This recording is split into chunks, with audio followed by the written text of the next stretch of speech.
Amaravati infra push.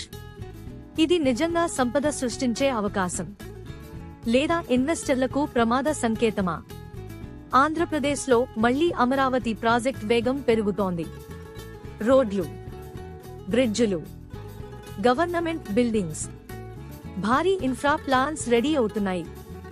అంటే ఒకటి clear, infra కంపెనీలకు భారీ ఆర్డర్స్ వచ్చే అవకాశం ఉంది. ఇలాంటి ప్రాజెక్ట్స్ లో చిన్న కంపెనీలు కూడా పెద్దగా గ్రో అయ్యే ఛాన్స్ ఉంటుంది.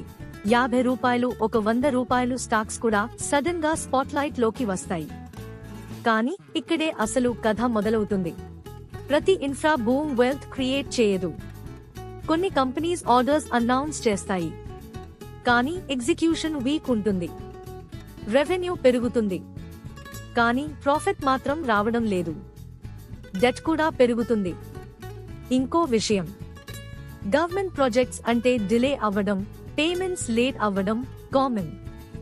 అంటే పేపర్ మీద స్ట్రాంగ్ స్టోరీ, గ్రౌండ్ మీద రిస్క్ కూడా స్ట్రాంగ్. అయితే ఈసారి అమరావతి పుష్ డిఫరెంట్ అవుతుందా, లేదా ఇది కూడా ప్రీవియస్ సైకిల్స్ లానే ట్రాప్ అవుతుందా? ఆపర్చునిటీ ఉంది, రిస్క్ కూడా ఉంది. ఇలాంటి సిచ్యువేషన్స్ లో స్మార్ట్ ఇన్వెస్టర్స్ ఎలా చూస్ చేస్తారో అదే ఫ్యూచర్ డిసైడ్ చేస్తుంది.